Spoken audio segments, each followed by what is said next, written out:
hay una situación que todo lo que llega de Haití es problema.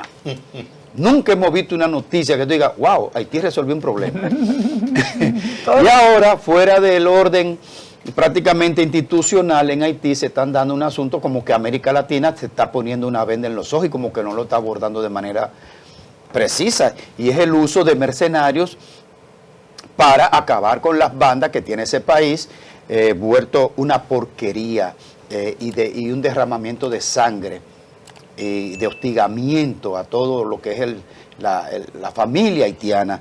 Y tenemos en contacto a nuestro consultor de cabecera que cada jueves pues nos va actualizando lo que está pasando en el orden internacional. Buenos días, profesor Alfredo de la Cruz. Buenos días, Graimer, y buenos días al staff que me acompaña ahí. Un placer. Bueno, profesor, vemos la información de la acción de los drones contra las bandas haitianas. Actualícenos y sobre todo, yo no sé por qué la comunidad internacional latinoamericana en la región, en el continente, está en absoluto silencio con estos mercenarios. Bueno, Graimer, la situación en Haití ya para ningún dominicano es sorpresa. Tal vez para otras partes del planeta sí, pero para nosotros que hemos recibido los embates en los aspectos sociales de ese flujo incontrolable de inmigrantes indocumentados de aquel lado, poniendo en contexto desde que se arreciara la crisis sociopolítica allí, tras el asesinato del presidente Jovenel Moïse, por allá por el 2021, ha ido ahondándose y las autoridades han fallado en poner control a esto, donde las pandillas armadas hoy controlan cerca de más de un 85% de Puerto Príncipe. Recordamos que para poner una especie de coto a esto, dado que la fuerza de apoyo a la seguridad que dirige Kenia ha fracasado por precisamente lo que usted decía, la falta de respaldo de los países latinoamericanos y otros. Entonces, en marzo pasado, las autoridades haitianas ya desesperadas empezaron a utilizar drones en Puerto Príncipe. Ya conocemos las noticias que publicó el New York Times el 20 de mayo pasado de que se había contratado al mercenario y fundador de aquella empresa, Blackwater, para precisamente descabezar a las bandas haitianas. Pero ya en marzo empezamos a ver los drones trabajando en Puerto Príncipe y en Dermas. En ese momento lo informaba el periódico haitiano, el de Nouvellite, específicamente en Maranatha College y Gran Rabín, en Ville de Dios y cerca de Dermas 30. Pero el método de los drones explosivos ha resultado ser un tema muy controvertido en Haití, específicamente para los defensores de los derechos humanos. Esos drones, perdóname, esos drones, porque escuché un concepto que no lo veo, como drones suicidas, algo así, es que sueltan los drones para que se exploten. Lo que pasa es que los drones tienen dos modalidades. Usted puede utilizarlos para vigilancia y para ataque. Entonces, estos drones que están cargados de explosivos, aquí en el patio le dicen drones suicidas, pero esos son los drones cargados para ataques, que son comúnmente utilizados, que se han puesto muy de moda. Primeramente Estados Unidos, cuando estaba atacando en el primer gobierno de Trump a figuras de los movimientos yihadistas, y actualmente en la guerra que tiene Rusia en Ucrania, los dos bandos están usando drones. De hecho, algunos analistas hablan de la guerra de los drones por los adelantos que hemos visto. Y en el caso de Haití, decía que algunos por los derechos humanos resulta controvertido, y para las mismas bandas que ha cundido el pánico entre ellos. Pero esto es bien aplaudido por la población, que ahora, en la última información que tenemos, más de 100 presuntos miembros de estas bandas criminales o terroristas, porque ya han sido catalogadas como terroristas por el gobierno dominicano y por el gobierno estadounidense, precisamente en Gran Rabín y Vilas de Deu, fueron eliminados por drones en estos últimos 2 días. Esta información la sirvió la Red Nacional de Defensa de los Derechos Humanos. Entonces, los drones están siendo utilizados por el grupo de apoyo que creó el primer ministro Ali Didier Firsaimé, como decía, en marzo pasado, para luchar contra estas bandas terroristas que controlan una gran parte de la capital haitiana. Profesor, ¿usted cree que finalmente este tema del uso de los drones va a eliminar las bandas criminales en Haití? Bueno, sería muy prematuro uno poder hacer una afirmación tan categórica, tomando en consideración lo compleja que es la situación en Haití, a pesar de que hay más de 300 muertos desde marzo hasta acá, y varios de los lugartenientes de las principales bandas, incluyendo a Jimmy Cherizer Barbecue, han sido eliminados.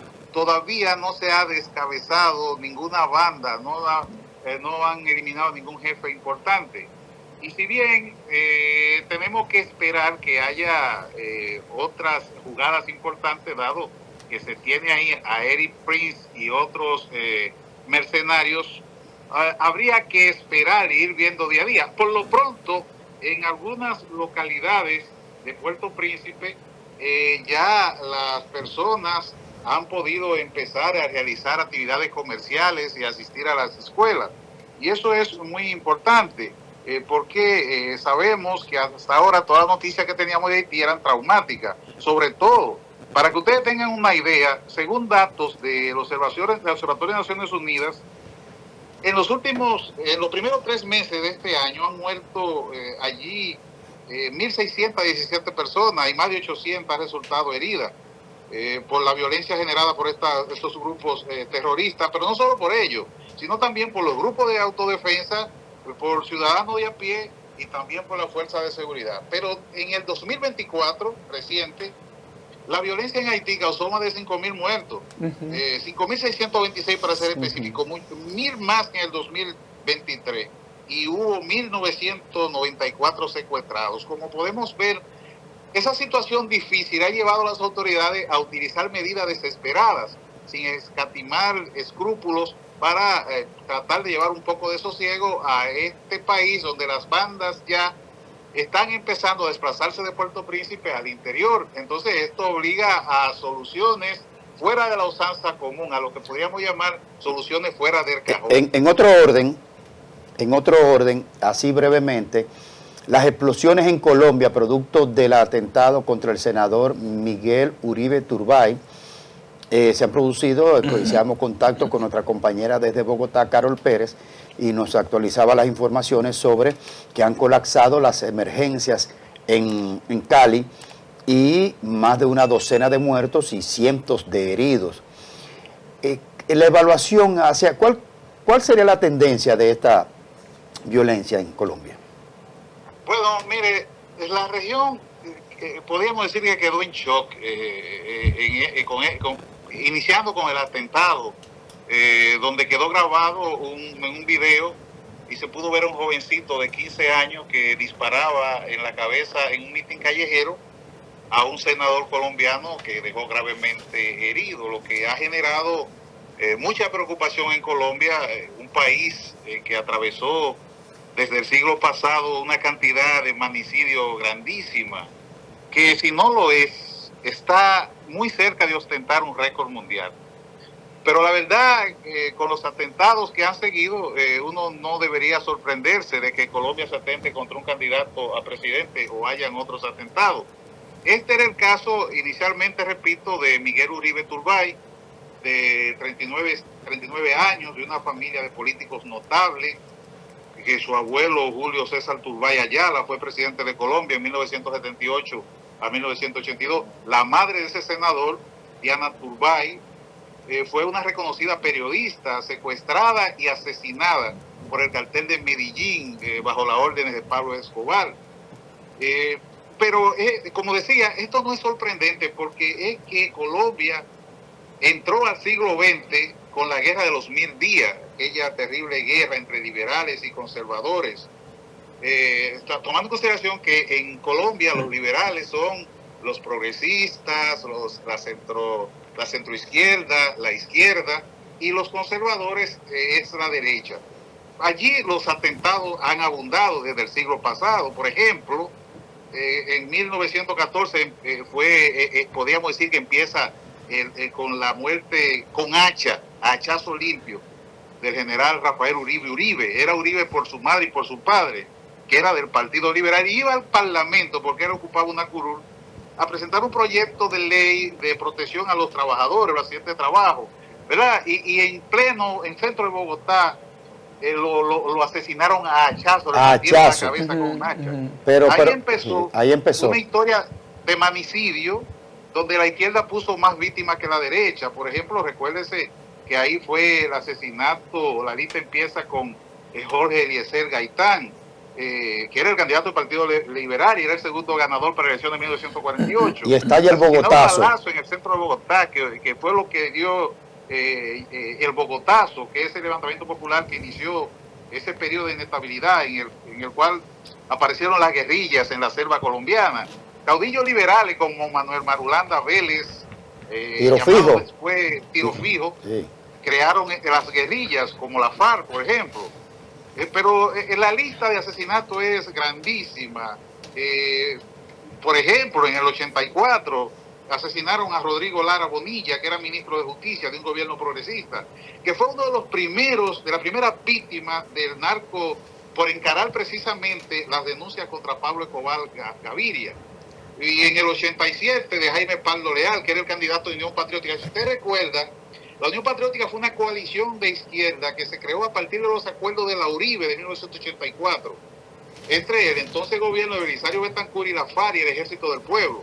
Bueno, el sucesor de Jaime Pardo Leal, Bernardo Jaramillo, fue asesinado en 1990. Y hubo muchos otros casos. Pero para responder a su pregunta, ¿por qué es tan chocante en un país con tan brutales antecedentes de violencia que un candidato haya sido blanco de un atentado perpetrado a través de un niño y que hayan seguido actos suicidas, sí, destructivos? Y atentados como explosivos, sí. Sí, si bien, mire, la violencia política no es nueva en Colombia, como hemos visto. En este momento hay un hecho muy inquietante, grave, y no he escuchado a nadie en los medios hablando de ello. Y lo es el discurso del presidente Gustavo Petro, el cual lleva una carga de violencia, aunque esto no implica, obviamente, responsabilizarlo o acusarlo.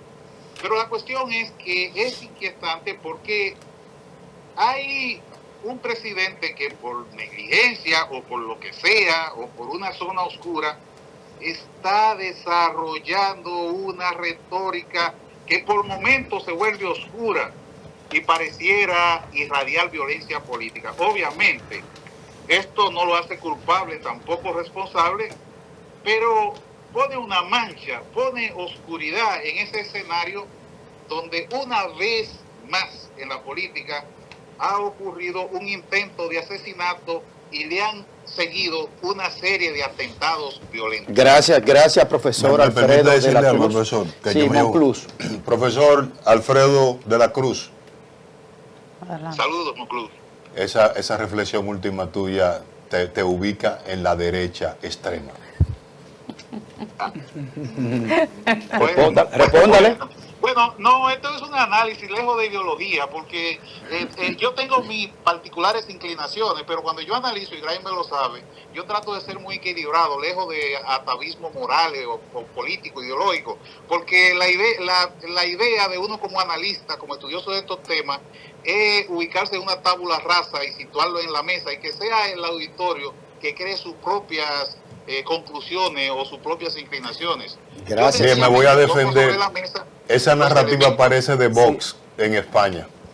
Sí, porque también los opositores a Gustavo Petro también tienen un discurso bastante virulento. Hay una situación muy fuerte en Colombia. Gracias, profesor. ¿O tiene algo más, brevemente? Yo pienso que, para concluir, que nosotros, los dominicanos, nuestras autoridades, nuestros líderes políticos, que aquí vivimos muchas veces de espalda al mundo, debemos tomar en consideración que un hecho, por lejano que ocurra, nos afecta de la manera que sea en una aldea intercomunicada. Así es. Entonces, cuando vemos la barba del vecino al de él, debemos poner la nuestra en remojo. Así es. Tratar de crear las políticas públicas, reforzar aquello que den al traste con cualquier conato. Así es, profesor. Intento alterar el orden público, porque una sociedad que muchas de sus anhelos y necesidades de alguna manera son encaradas, pues se desactivan con actos violentos para buscar soluciones. Así es, ahí nos acordamos de la frase aquella, ¿por quién doblan las campanas? No preguntes por quién, está doblando por ti. Gracias. Gracias, profesor Alfredo de la Cruz, con este interesantísimo abordaje. Nos permite tener una perspectiva bastante amplia sobre los hechos históricos que han llevado a Colombia a la violencia y que pareciera que pudiera resurgir de nuevo. Mañana nos vemos aquí de nuevo en otra entrega de Matutino Su Mundo.